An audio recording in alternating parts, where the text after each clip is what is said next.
You won't co-sign your own grandson's loan? Then don't expect to stay here for long. That's what my daughter said to me, standing in the middle of the kitchen with a spatula in one hand and her voice sharp like vinegar. I didn't say anything right away.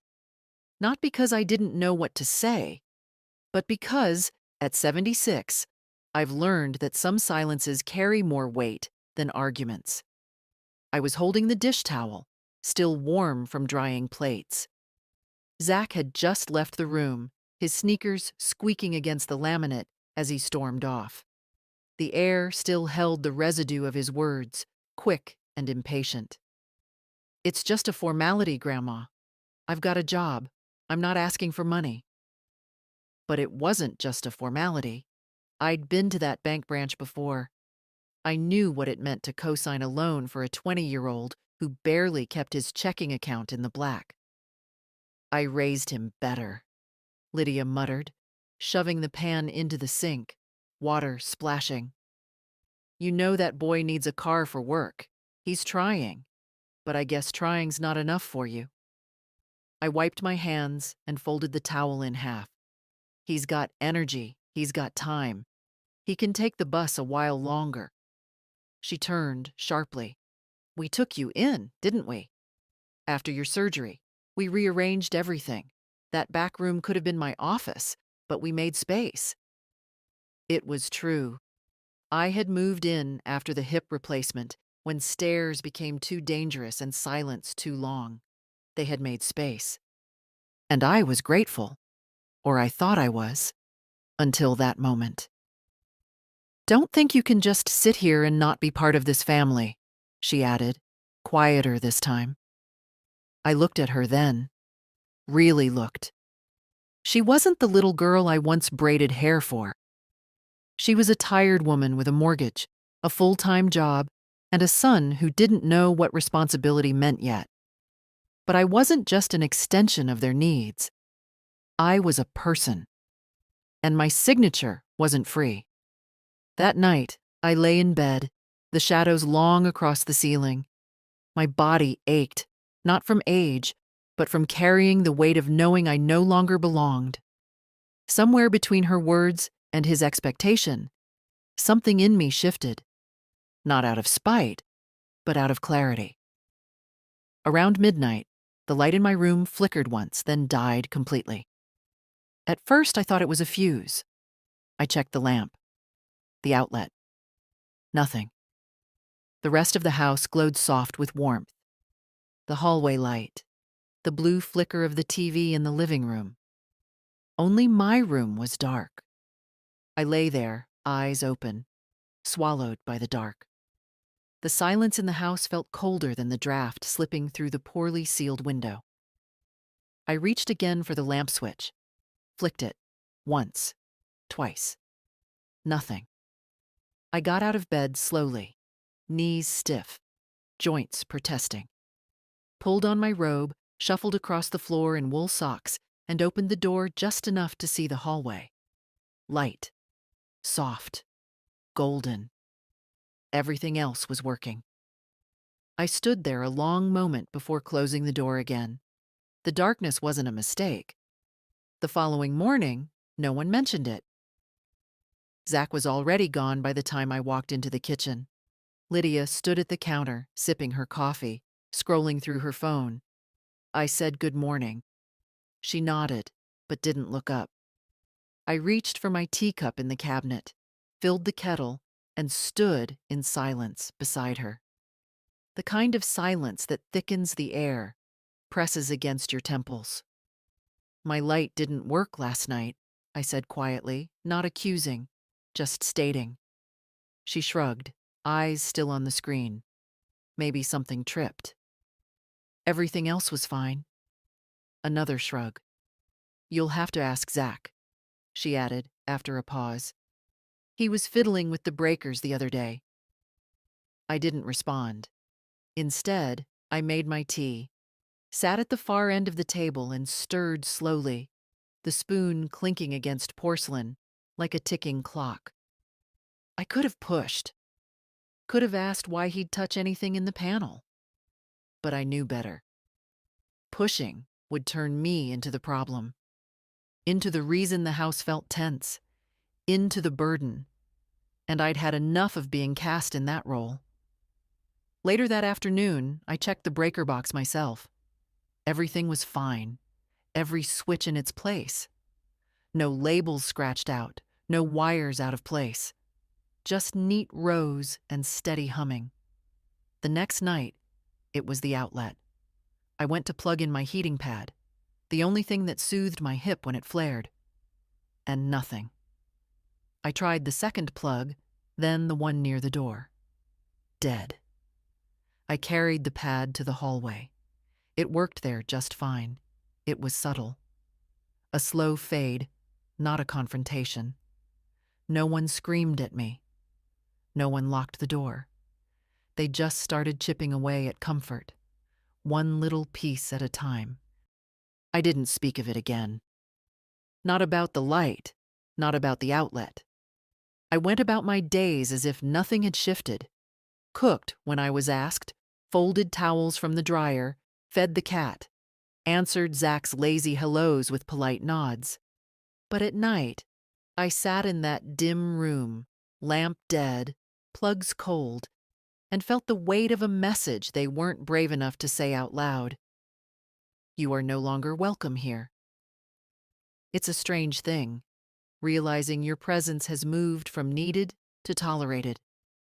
You become careful with your movements, quiet when you breathe. You stop asking questions because every question feels like a complaint. Every word becomes a disturbance in their rhythm. I took to sitting by the window after dinner, looking out onto the cul-de-sac where other homes buzzed with life, where porch lights glowed and cars came home after long days. I watched neighbors I barely knew carry in groceries, walk dogs, argue gently on porches, then disappear behind curtains that shut softly, not like doors closed in anger. I imagined what it would be like to live in a place that didn't dim its lights when I disagreed. That's when the thought came. Quiet at first, almost apologetic, but persistent. You could leave. It sat with me all night, even as I lay in bed with an extra blanket over my legs, wishing for warmth. It wasn't anger that brought it on. It wasn't revenge. It was breath. The kind you draw in when you come up for air after thinking you might drown. Leave. I didn't have much. A pension check that barely stretched. A few savings in the old account Derek and I had opened before he passed. But I had enough for something small, something quiet, something mine. That night, for the first time in weeks, I slept. Not long, and not deeply, but without waking from the creak of someone else's footsteps or the flick of a light being turned off. I slept because the idea had rooted itself, and it brought peace. Tomorrow, I'd call the bank. Not to beg for a loan, not to ask for approval, just to ask how much of my life was still mine to decide. The bank teller's voice was pleasant, distant, like someone trained to sound calm even when reading out bad news. Yes, Mrs. Carver, your checking account is still active. Would you like me to go over the current balance with you? I was sitting on the edge of the guest bed, my bed, clutching the cordless phone so tightly my hand ached. I stared at the unplugged lamp in the corner and whispered, "Yes, please." She told me the number. It wasn't much, but it was mine. I thanked her and hung up. My fingers trembled slightly, but not from fear, from possibility. Later, I sat at the kitchen table with Lydia, who was tapping away at her laptop, one earbud in. The clatter of keys and the faint rhythm of a podcast filled the air between us. I didn't ask for her attention. I just waited. Eventually, she sighed, pulled out the earbud, and looked up. Something wrong? I hesitated. Do you remember that little trust account Derek and I opened? The one for emergencies? She narrowed her eyes. The one you said you weren't touching? Yes, I might use it. Her fingers hovered above the keyboard. What for? I haven't decided yet, I said softly, stirring my tea. But I think it's time I start making plans. She frowned. Mom, if this is about the loan, it's not. I met her eyes. It's about space. Space? I don't feel like I belong here anymore. That silence, the heavy kind, settled again. You're overreacting, she said finally. We've all had a rough month. You're taking everything too personally. I nodded. Maybe. But I knew better. The rest of the week passed with brittle civility. I folded laundry, refilled the bird feeder, kept to myself. Zach didn't speak to me at all, except once, when he asked if I'd seen his car keys. I hadn't. He muttered something under his breath as he walked off. I let it pass. On Friday morning, I walked 3 blocks to the library, sat at a computer station near the window, and opened the listings. Apartments for rent, studios, senior communities, anything under 1,000. Most of what I found was either too far or too worn down to trust. But one listing caught my eye. A small 1-bedroom on Linwood Avenue. It had a porch and a shared garden. No stairs. Utilities included. I printed it out, folded it carefully, and slipped it into my purse like it was something sacred. Back home, I laid the paper on the nightstand beside the unplugged lamp. That evening, as I chopped onions for dinner, Lydia hovered nearby, sipping wine. The kitchen smelled of garlic and something sweet simmering in the pot. You know, she said lightly, I talked to Zach. He's still really upset. I kept chopping. He just feels rejected, I guess. By you. I nodded. He'll get over it. She didn't answer right away. Then she said, well, maybe he wouldn't feel that way if you hadn't been so quick to shut him down. I put down the knife. I didn't shut him down, I said, calmly. I protected myself. She rolled her eyes. He's family. Isn't that what family's for? To sign for loans they can't afford? To sit quietly while their room goes dark at night? I met her gaze. Is that your version of family? The words hung in the air between us. She didn't respond. She picked up her wine glass and walked away. That night, I called the number from the listing. A kind woman named Nadine answered. Said the place was still available. Said I could come see it Monday morning. I thanked her, heart hammering. My voice sounded small, even to me. When I hung up, I looked around the room. My room. The dresser I'd polished. The curtains I'd hemmed to block the summer heat. None of it was mine. I'd borrowed this space. Temporarily. Out of need. Now I needed something else. Something Lydia couldn't offer, no matter how clean the sheets or how carefully she cut my fruit. Peace. Monday would come soon, and I would go see that little house on Linwood. I didn't know yet if I'd take it, but I knew I needed to see it. I needed to know what it felt like to stand in a room and not wonder when someone would pull the plug again. I spent Saturday going through my things when no one was home. I opened the bottom drawer of the old dresser, the one Lydia said they'd eventually replace but never did, and pulled out the file folder I kept hidden under a stack of folded scarves. Inside were papers no one had looked at in years. Derek's death certificate, the deed to our first house, a dozen faded photographs, and a small cream-colored envelope marked for later.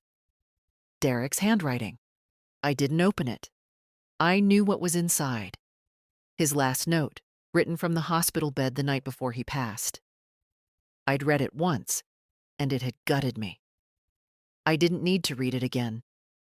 I just needed to hold it for a while. I set the folder on the bed and moved on to the closet. I didn't have much. A few cardigans, two good dresses, slippers, the coat with the worn cuffs I hadn't been able to part with. I took mental inventory, calculating how many boxes I'd need. Probably 4, 5 at most. It was strange. How easily I could reduce my life to a trunkload of fabric and paper. Strange, and somehow freeing. Later that evening, I sat in the backyard, bundled in a shawl, watching the sky turn violet behind the neighbors' roofs. The kitchen window was open, and I could hear Lydia on the phone. "She's been acting weird," she said. "Like she's planning something but won't say what. You know how she gets." A pause. "No, I didn't ask again about the loan. What's the point?" She made it clear. Another pause. Longer this time. I imagined Zach's voice on the other end, annoyed, pacing. "She should be grateful," she added, quieter now. We took her in. I rearranged my life. I made room. I looked down at my hands, knotted, veined, palms dry from years of dishes and garden soil. Once, they had wiped fevers from her forehead, zipped her dresses, tied her shoes. Had she forgotten? Or had I just overestimated what those things meant? I stood up slowly, knees stiff, and went back inside without a sound. The next morning, I took the early bus downtown. I wore my good shoes, the navy pair with the low heels, and packed a notepad in my purse. I wanted to look serious, like someone who still made decisions for herself. Nadine greeted me at the door of the Linwood house with a warm smile and a clipboard. She was younger than me by 20 years, maybe more, but she had kind eyes and a calm voice. The place was even smaller than I expected. A square of a living room, a narrow galley kitchen, a bedroom just big enough for a twin bed and a dresser. But it was bright. The floors were clean, the windows large. There were wind chimes on the porch and a tiny strip of grass behind the building. "This is the last available unit," Nadine said as she walked me through. "Mostly widows here. It's quiet. Safe. The landlord lives next door, so if you ever need help..." She smiled again. Not the kind of smile people give you when they're waiting for you to leave. The real kind. I nodded. "It's peaceful." And it was. I hadn't realized how noisy Lydia's house had become until I stood in this quiet, with no television humming, no doors slamming upstairs, no forced conversations behind clenched teeth. I filled out the application right there, using the pen Nadine offered. When I handed it back, she looked it over, then said, "We'll process it by the end of the week. But if all checks out, the place is yours." I thanked her, heart beating fast. She gave me a copy of the form and a small pamphlet about the community garden. "You can plant something if you like. Most of the women do." I smiled. "Maybe tomatoes or lavender." When I got back home that afternoon, no one noticed I'd been gone. Zach was in the garage tinkering with something that wouldn't work, and Lydia was out grocery shopping. I slipped back into my room, placed the lease packet into the drawer, and sat on the edge of the bed. Something had changed. Not in them, in me.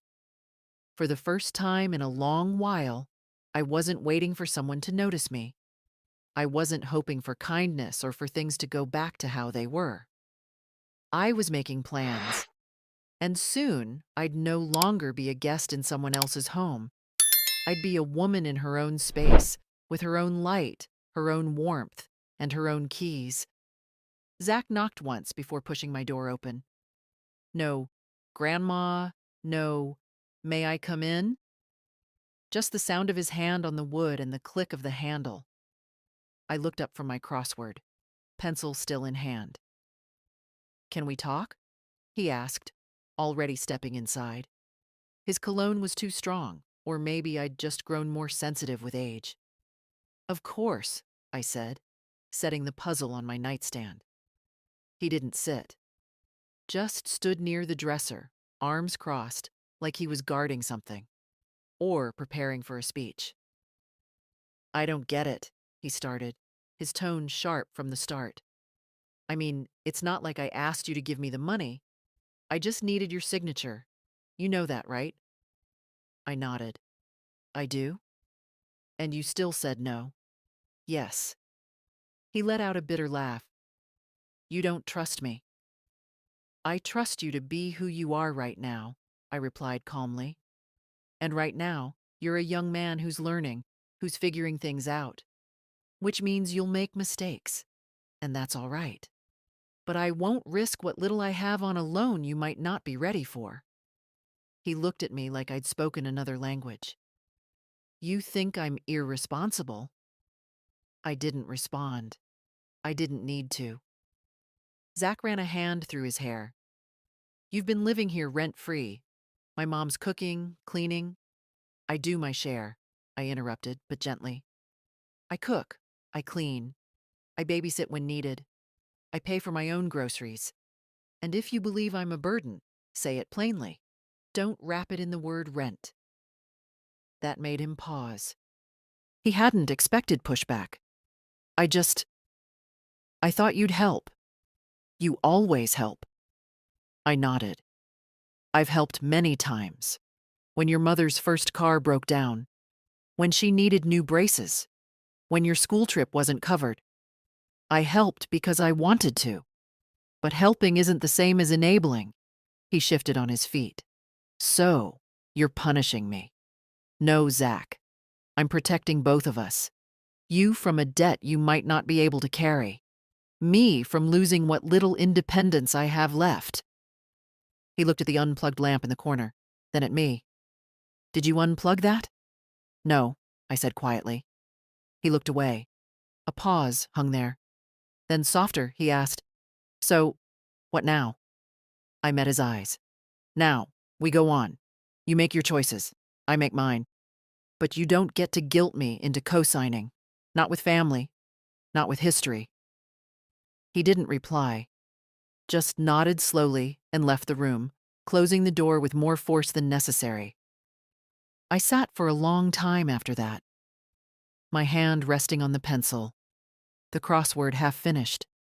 It wasn't easy. Saying no to someone you've loved since the day they were born. It takes something out of you, but it also gives something back. A piece of yourself that had been eroded by years of yes. That night, Lydia didn't speak to me during dinner. She passed the butter wordlessly, refused eye contact. Zach didn't come down at all. I cleared my own plate, rinsed it, and left the kitchen clean. In my room, I packed a box, just one, a trial run. My photo albums, the small keepsake box with my wedding ring, the note from Derek, a scarf that still smelled faintly of lilac. I taped it shut and slid it under the bed. It felt good, solid, like a door was opening, and I was the one holding the key. Tuesday morning, I called the bank again. Not the main line this time. I asked for Ms. Halverson, the branch manager. A woman I'd spoken to years ago when Derek passed, and again when I had to open a separate account from Lydia after my surgery. She remembered me. Mrs. Carver, she said warmly, how can I help you? I explained my situation carefully. Not the personal details. I didn't need sympathy, just the facts. I was preparing to rent a place on my own. I needed to understand how much I could draw from my savings account without incurring penalties. And I wanted to ask about setting up automatic payments for rent and utilities. She listened attentively, then walked me through the steps. You've been frugal, she noted. Very sensible investing. You could manage just fine for years with careful planning. Even with a modest rent? Especially with a modest rent. I thanked her, wrote everything down in a neat column in my notebook, and hung up. Then I called Nadine. Yes, it's still available, she said with a little excitement in her voice. In fact, we just finished the maintenance touch-ups yesterday. Would you like to reserve it officially? I glanced at the box under my bed. Yes, I said. Please mark it as taken. Wonderful. You can bring the deposit and first month's rent this Friday if that works for you. We'll have the key ready. When I hung up, I stared at my reflection in the mirror for a long moment. I hadn't realized how tired my eyes looked, not just from age, but from the holding back. From walking on eggshells in a house that pretended to welcome me while quietly pushing me to the edges. I ran a brush through my hair, changed into my walking shoes, and left the house without saying a word. I walked 3 blocks to the corner coffee shop and ordered something I hadn't had in years, a hot chocolate with extra whipped cream. I sat in the sun by the window and sipped slowly, like a woman who wasn't in anyone's way. Then I pulled out my notebook and made a list. Call utility companies to transfer service, request mail forwarding, pack essentials first, inform doctor of new address. Leave a note for Lydia or don't. That last one I left blank. Back at the house, the air was strangely still. Zach was out. Lydia was upstairs on a work call. I went straight to my room and began packing box number 2. Books, stationery, my sewing kit. A small clock Derek once gave me with an inscription on the back. Time is what we share. I wrapped it carefully in a dish towel. That night, Lydia knocked on my door. Not hard, just a few fingers on wood. Can we talk? She asked. I sat on the bed, a half-packed box beside me. Of course. She stepped in and looked around. Her eyes paused on the tape roll, the empty shelves, the open drawers. You're leaving, she said flatly. I nodded. Yes? When? Friday. She stood very still. Her jaw tightened, but she didn't raise her voice. So that's it? You just decided? I thought about it for weeks. And you didn't tell me? I didn't think you'd be happy for me. She laughed bitterly. You're twisting everything. We gave you a room when you needed one. We've tried. Yes, I said softly. You gave me a room, but not a place. She looked like she might cry, but the tears didn't come. You think you'll be happier alone? I think I'll be freer alone. That's not the same thing. A pause. And what about Zach? He's still upset.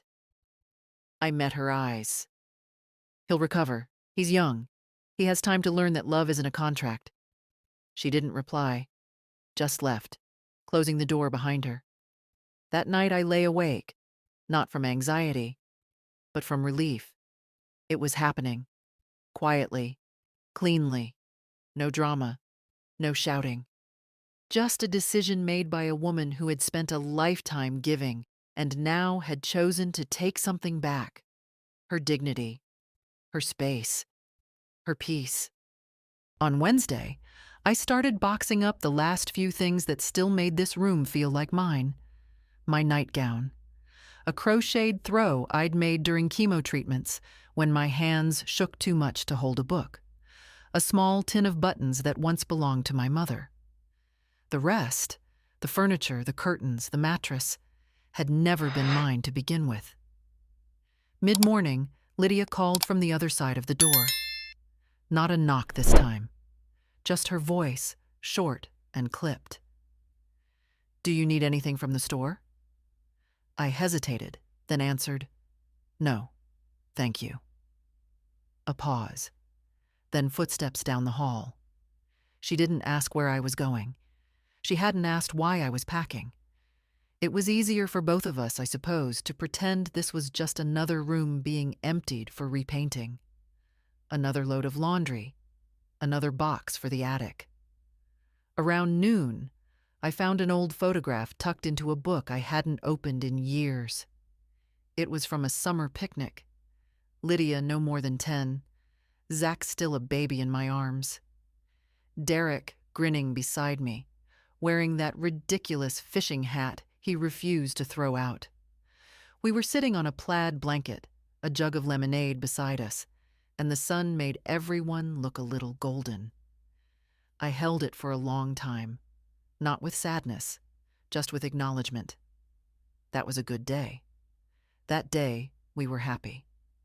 I put it into the box labeled Keep Close. That afternoon, I walked over to the mailbox and mailed 3 envelopes, one to the power company, one to the post office, one to my doctor. All simple notices. Change of address effective next week. Please update records accordingly. It felt like shedding an old skin. I didn't tell Lydia I'd be gone by Friday morning. I didn't want a scene. I didn't want a tearful apology said for the sake of appearances, or worse. A last-ditch manipulation to make me stay. The truth was, I didn't think she'd stop me. She'd probably watch me leave with the same expression she used when donating clothes to Goodwill. Conflicted, relieved, vaguely guilty. Zach didn't speak to me at all, not even in passing. I heard him come and go, keys jingling, car engine growling in the driveway, then fading into the distance. It didn't matter. I was done trying to interpret silence like it held meaning. That evening, I allowed myself something small. I wrote a grocery list for the new apartment. Not what Lydia liked. Not what Zach would eat. Just what I wanted. Oatmeal. Fresh apples. Tea, strong black. 1 small jar of strawberry preserves. Rye crackers. Milk, whole, not skim. Cocoa, mix. The simple things, the quiet things. I could already picture the cupboards in that little kitchen, the chipped mugs, the single drawer for silverware, the way the kettle would sound on a real stove, not a microwave hum. That night, I sat by the window again, not out of sadness, but ritual. The streetlight flickered, as it always did, casting that soft yellow glow on the driveway. Somewhere across the street, wind chimes tinkled gently in the breeze. And for the first time in a long time, I didn't feel like I was waiting for something. Not for change, not for apology, not for the old Lydia to reappear, or for Zach to understand. I was just sitting, and it was enough. 2 more nights. Then the last morning would come, and with it, my name on a lease, my hand on a doorknob that opened into peace. The apartment smelled like fresh paint and lemon cleaner. It was quiet. Not the kind of quiet you get in the back room of someone else's house, where footsteps above your head remind you who the walls belong to, but a true quiet. Still. Spacious, even in the smallest rooms. Nadine handed me the keys with a smile and said, "Congratulations, Mrs. Carver. Welcome home." I held them in my palm for a moment, cold and unfamiliar. Then I closed my fingers around them and nodded. "Thank you," I said. "It's been a long time since something felt like mine." She helped me bring in the first few boxes, the ones I'd packed with care, not haste. Books, linens, 2 ceramic mugs, the photo of Derek at the lake. She didn't ask questions, just smiled politely and said, "Take your time settling in. I live 3 doors down, apartment 3B, if you need anything." After she left, I stood in the center of the room and turned a slow circle. The hardwood floor creaked gently under my slippers. The heater hummed to life near the window, warm and steady. Outside, the shared garden was half-bloomed, green pushing up through dirt with soft defiance. I placed Derek's photo on the windowsill and opened the cupboard to put away the groceries I'd brought. My groceries. My choices. There was only one chair, a wooden one with a seat cushion I'd brought from Lydia's, the one no one wanted in the kitchen anymore. I set it beside the window, boiled water in the kettle, and made myself a cup of tea. It tasted stronger here, not because the leaves were different, but because no one else had brewed it. I added a splash of milk and sat down in the chair with both hands around the cup. For the first hour, I did nothing. No unpacking, no organizing. I just watched the light move across the floor and felt the silence settle in beside me like an old friend. In the afternoon, I unpacked my sewing kit and the crossword book, laid a small throw blanket across the back of the chair, and hung my two good dresses in the tiny closet. By evening, the place was still half boxed, half bare, but it already felt more like home than that back room ever had. I reheated a bowl of lentil soup I'd made the night before and brought with me in a thermos, ate it at the little fold-out table. No conversation, no rush. No one asking if I'd used too much salt. I washed the bowl, dried it, and placed it neatly back in the cupboard. Later, as I was changing into my nightgown, the phone rang. I had kept the same number, a small act of continuity. Caller ID, Lydia. I stared at the screen. She hadn't called yesterday, not during the move, not when she found my room emptied and the drawers bare. Now, at 8:43 p.m., she was calling. I didn't answer. I let it ring until the voicemail picked up, then watched the message icon flash. One new voicemail. I didn't listen to it. I turned the phone face down on the windowsill and climbed into bed. The sheets smelled like lavender. I'd packed them with dried sachets, something I hadn't done in years. I pulled the covers up to my chin and looked out through the small, square window. The stars above Linwood Avenue were faint, but visible, a scattering of light over the dark. I whispered something into the quiet, not expecting anyone to answer. I'm here. And that was enough. The next morning, I woke up before the sun rose. Old habit. My body still thought it lived under someone else's roof, still expected the clatter of dishes, the muffled television, footsteps outside my door. But here, there was only stillness. A good stillness. I lay in bed a while, listening to the radiator tick softly, like a contented sigh. Then I got up, put on my robe, and brewed coffee. Real coffee. Not the bitter, instant kind Lydia always bought in bulk. I poured it into my favorite mug and stepped out onto the small porch. The air was brisk, sharp with early spring, and smelled faintly of wet soil and distant wood smoke. Across the courtyard, someone was already up. A woman in a thick cardigan, watering potted plants by her door. She looked up and smiled. "New neighbor?" she called gently. "Yes," I said, lifting my mug. "Moved in yesterday." "Welcome. I'm Rita, apartment 2A. We've got a walking group on Thursdays, if you're interested." "Thank you," I said. "I just might be." She gave me a little wave and turned back to her violets. I stayed outside for another minute, sipping coffee, watching a squirrel dash across the fence. Then I went back inside and opened the voicemail from the night before. Lydia's voice. "Mom, I, uh, I saw your room. I guess this is real." A pause. She was breathing too fast, or maybe trying not to sound like she was. "I don't know what you want me to say. Zach's upset. I'm upset. It just feels like you disappeared without a word." Another pause. "I wish you'd at least told me where you were going." Click. No apology. No questions about whether I was safe or if I had enough money or if I needed help moving. Just that they were upset, that my absence had inconvenienced them. I deleted the message, not out of anger, but clarity. By noon, I had unpacked all but one final box, the box with the old photograph albums and Derek's letter. I carried it to the bedroom and slid it under the bed. Some things didn't need to be sorted yet. Some memories could rest quietly for now.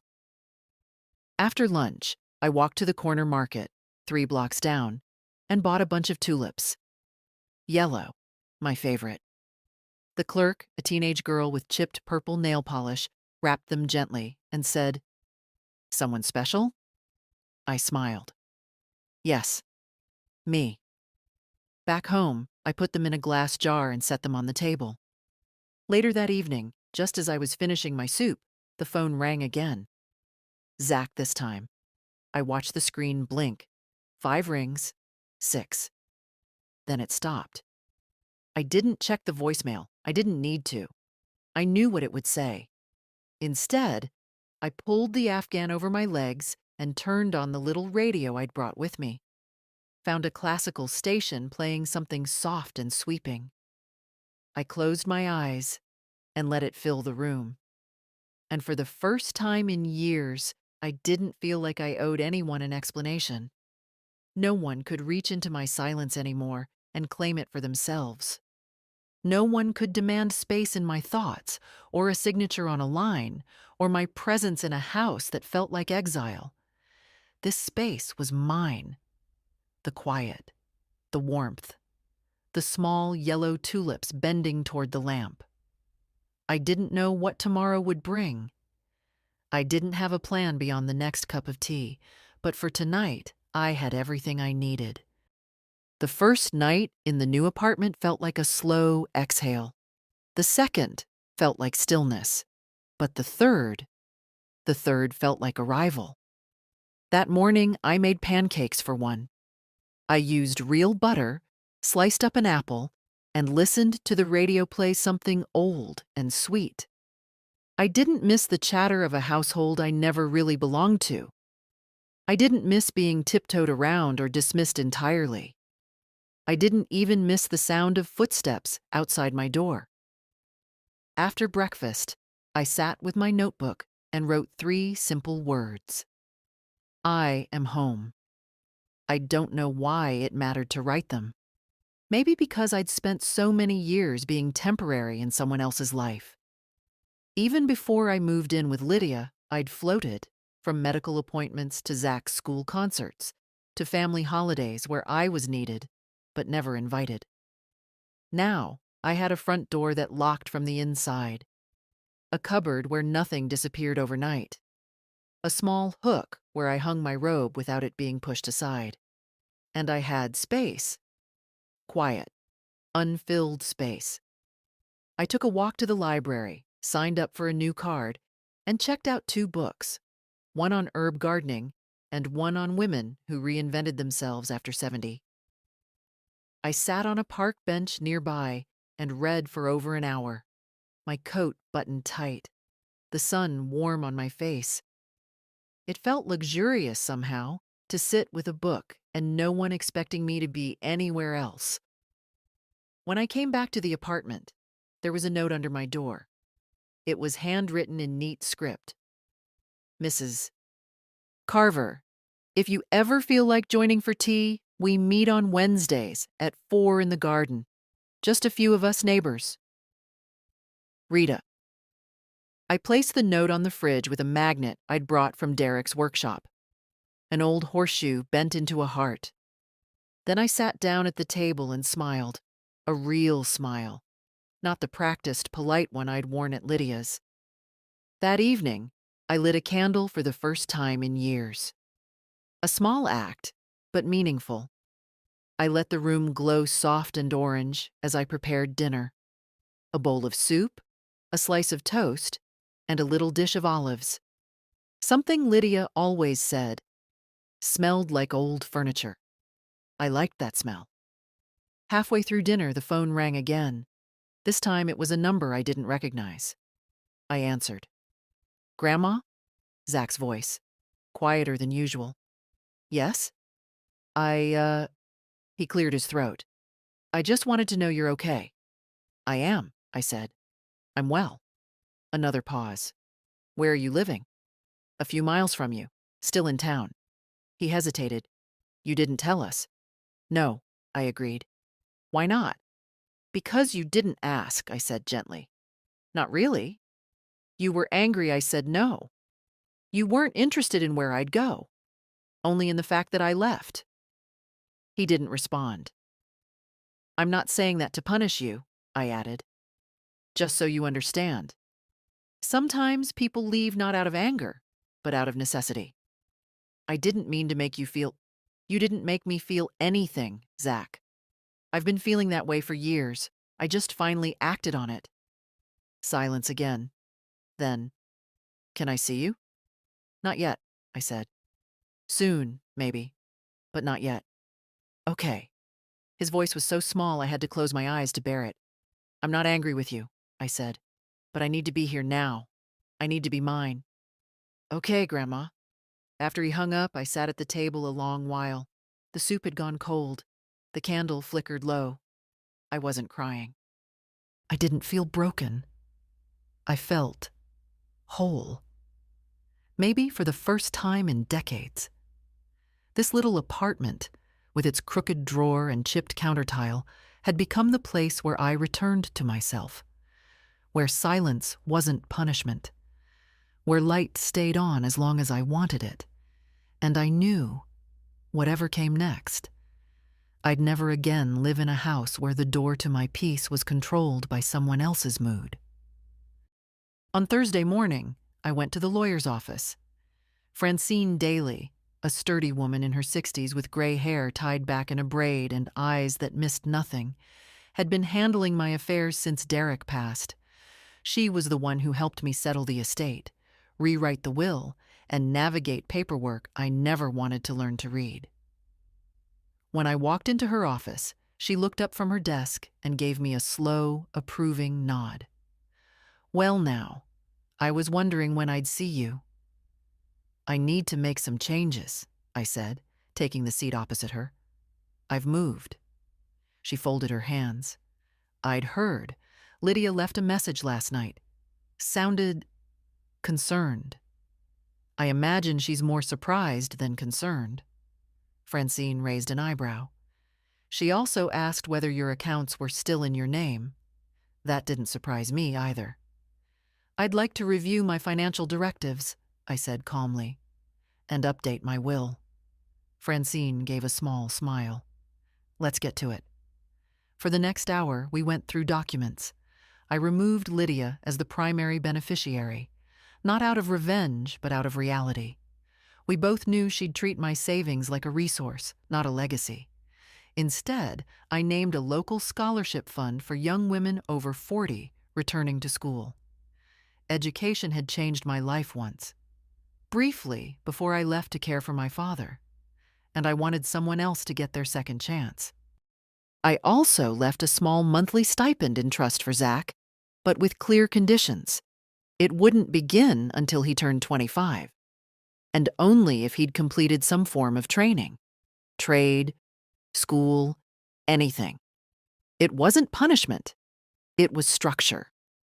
Something I hoped might help him when I no longer could.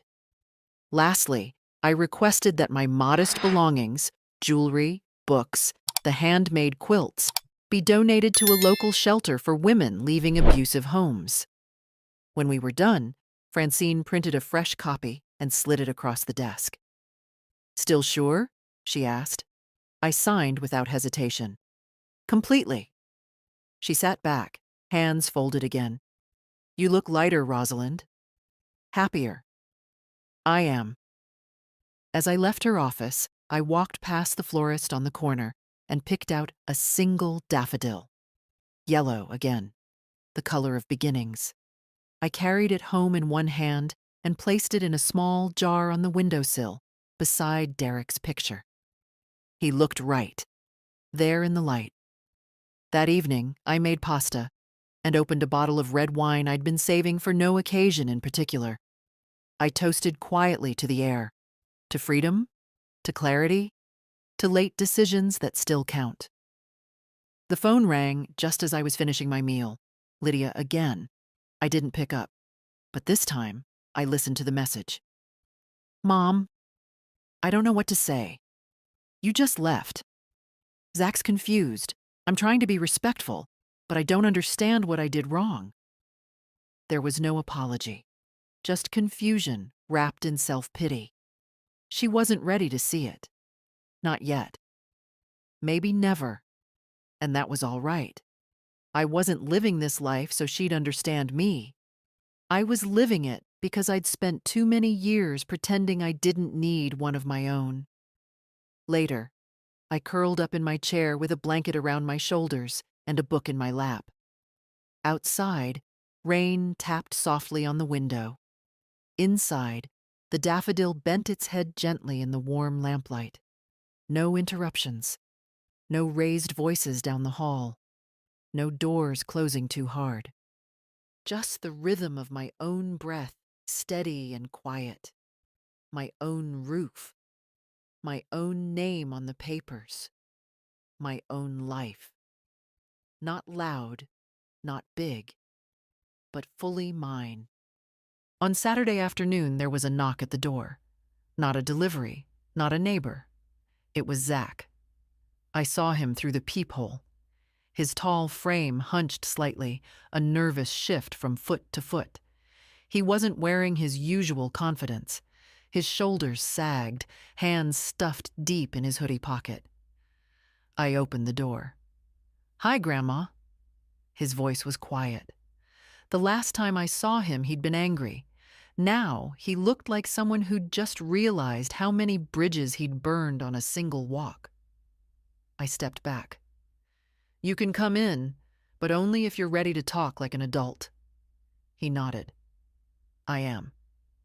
He took a few slow steps inside and looked around the small apartment, his eyes scanning the walls, the single chair by the window, the yellow tulips still hanging on, days later.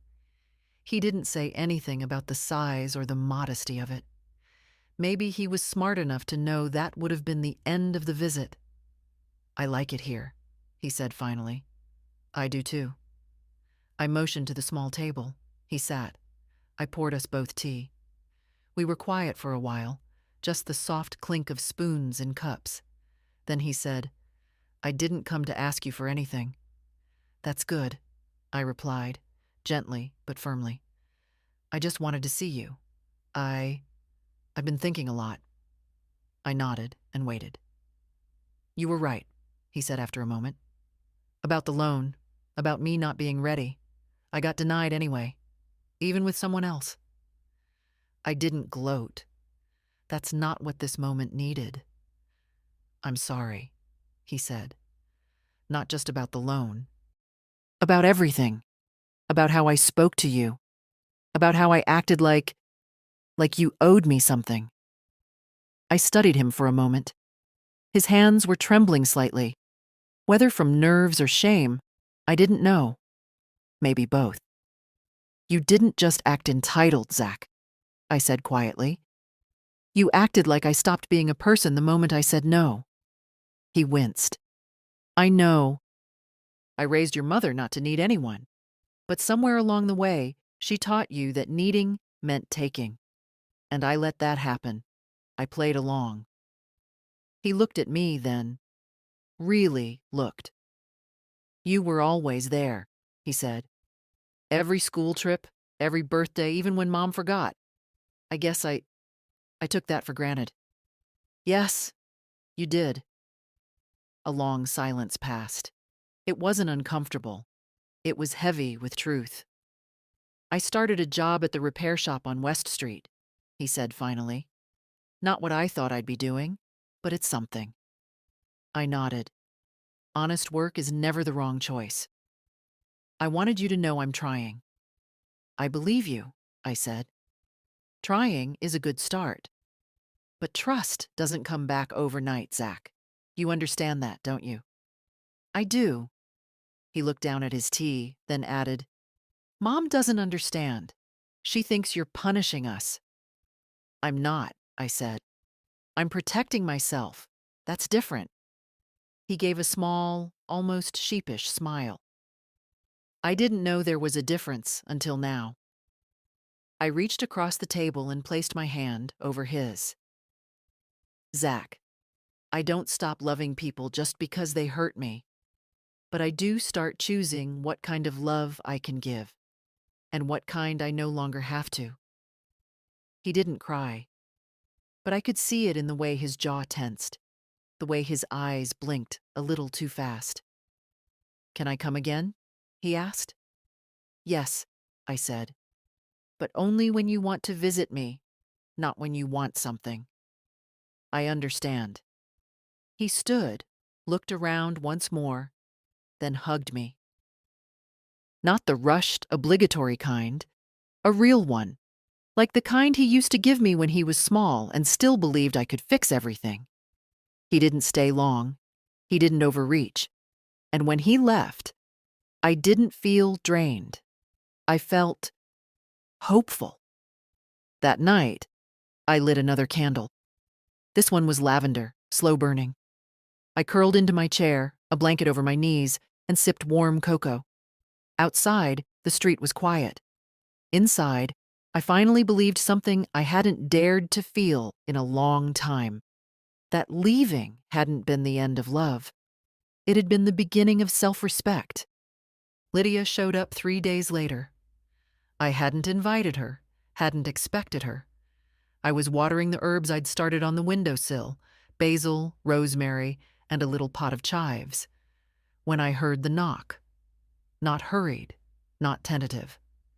Just 3 short raps. I looked through the peephole. She was standing there, arms crossed, coat buttoned to the neck, her mouth set in that line I knew too well. I opened the door halfway. Lydia. Hi, Mom. She didn't smile. Can I come in? I stepped back slowly, letting her pass. She stood in the center of my little apartment, like someone inspecting a hotel room they hadn't booked. Not hostile, but not at ease. It's smaller than I expected, she said. It's enough, I replied. She turned, looked at me. Why didn't you tell me? I did. In 100 quiet ways you chose not to hear. She flinched, just barely. Zach said he came by. He did. She nodded, started walking slowly around the room, fingers grazing the edge of the table, the back of the chair. She paused at the window, at Derek's photo. I didn't think you'd actually leave, she said softly. I thought you were upset, but you'd calm down. I wasn't angry, Lydia. I was done.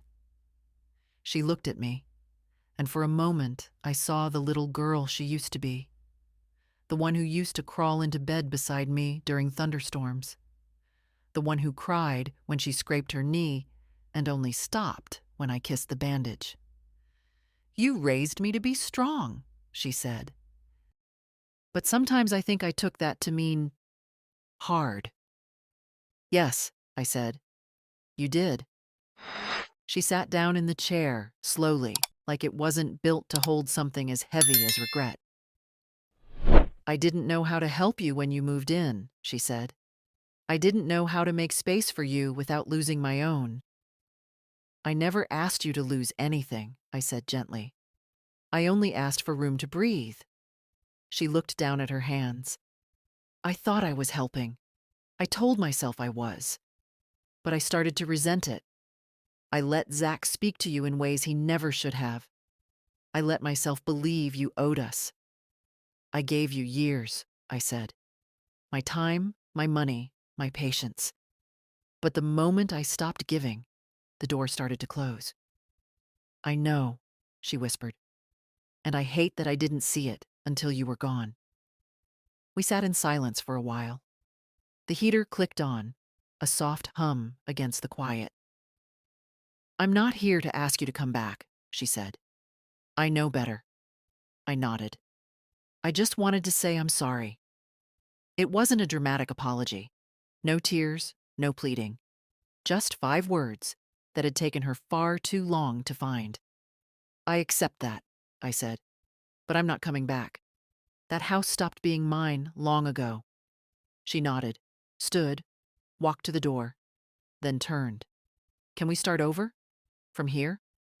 I looked at her, older now, like me. Not the child I raised, not the cold woman from the kitchen months ago. Just a daughter trying, maybe for the first time, to speak without defense. We can start something, I said, but not over. This isn't back to before. This is forward.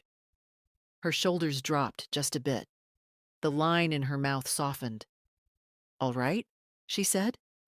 She reached for the handle, then paused. "Do you need anything?" "No," I said. "But thank you for asking." She opened the door, stepped into the hallway, and left it gently behind her. Not slammed, not half shut, just closed. And in its place, stillness again. The kind that wasn't empty, the kind that made room.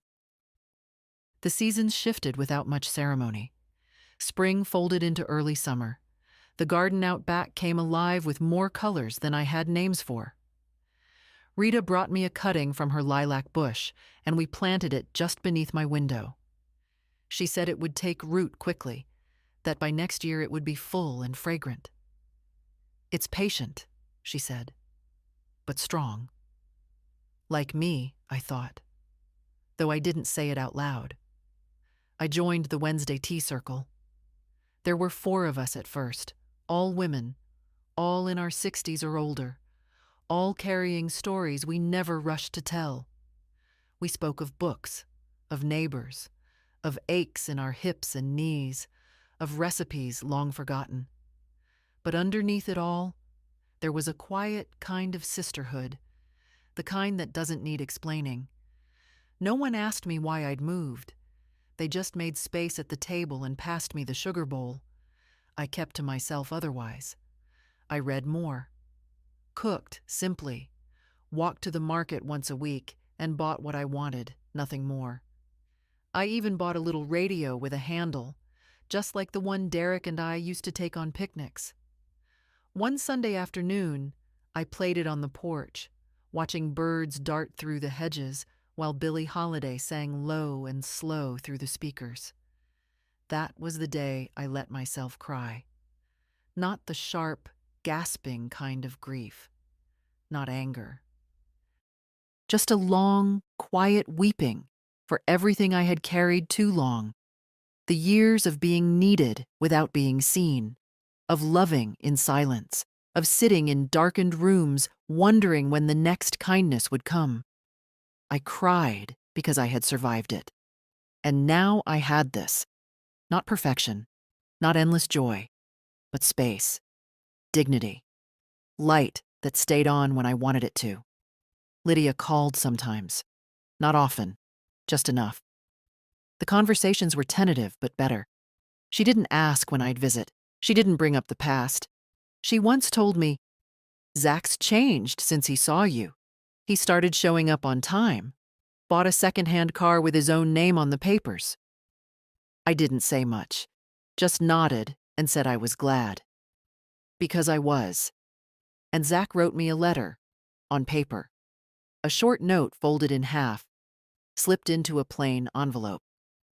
"Dear Grandma, I think about you every time I check my bank balance before I swipe my card. Thank you for teaching me that being told no might just save your future. Love, Zach." I kept the letter in the same drawer where Derek's old note lived. Different kinds of love, both earned. The apartment felt more lived in now. My books lined the shelf. The chives had taken over their pot. The daffodil had wilted and been replaced by a small clay dish filled with dried lavender. I didn't need much. One afternoon, as I was folding laundry, I thought back to that night. The light in my old room went out. How I'd laid in the dark, more numb than afraid. And I smiled. Not from bitterness, but from clarity. Because that light going out, cruel as it was, showed me everything. It showed me how little power I truly had in that house, and how much I still had when I finally stepped outside it. I didn't need a grand ending. No grandchild falling at my feet in apology. No daughter transformed by guilt. I just needed a place where my yes meant something, and where my no didn't cost me the roof over my head. And now I had it. Last week, I hung a wind chime outside my window. Just a simple one. 5 hollow tubes and a wooden heart at the center. It doesn't make much noise unless the breeze is right, but when it does, it sings gently, like something soft, remembering its own voice. That's what this place has been for me. Not a retreat, not an escape, a remembering. I remembered what it feels like to be seen as a whole person, not a background figure in someone else's life, not a placeholder, not an obligation, just a woman who's lived long enough to know when love starts to look like debt and when silence starts to feel like exile. I've made peace with the fact that Lydia and I may never be close again, not in the way we once were, but we speak now, carefully, with fewer landmines between us. She sends photos sometimes, Zach at work, the cat asleep on the porch, the garden she planted this year without my help. They're learning to live without me, and I'm learning. I was never supposed to disappear just because I was no longer needed. Rita invited me over for supper last night. She made soup, and we sat on her back patio while the sky turned soft with dusk. She said something that stayed with me. You know, she said, a lot of women our age think they've already lived the story, that everything from here is just waiting. But I think this part, this choosing yourself, might be the best chapter yet. I nodded, because I knew it was true. I'd lived so long inside other people's needs that I'd forgotten what it meant to build a life without asking permission. Now, every morning, I open the window. I water my herbs. I read in the quiet. I buy my own food, on my own list. And no one turns out the lights when I disagree with them. And when the breeze comes through and that wind chime stirs, I remember. This is mine. This time. This space. This peace. If you're reading this and something in your life feels like a slow erasure, if your presence is tolerated more than it is welcomed, if your silence is mistaken for agreement, I want you to know you're not too old to begin again. You're not too late to protect your dignity. You're not selfish for saying enough. And if you've ever been made to feel that your no is a betrayal, remember this. Your peace is not a luxury. It's your right. And it's never too late to claim it. If this story spoke to you, share it. Somewhere, another woman needs to hear that it's not too late.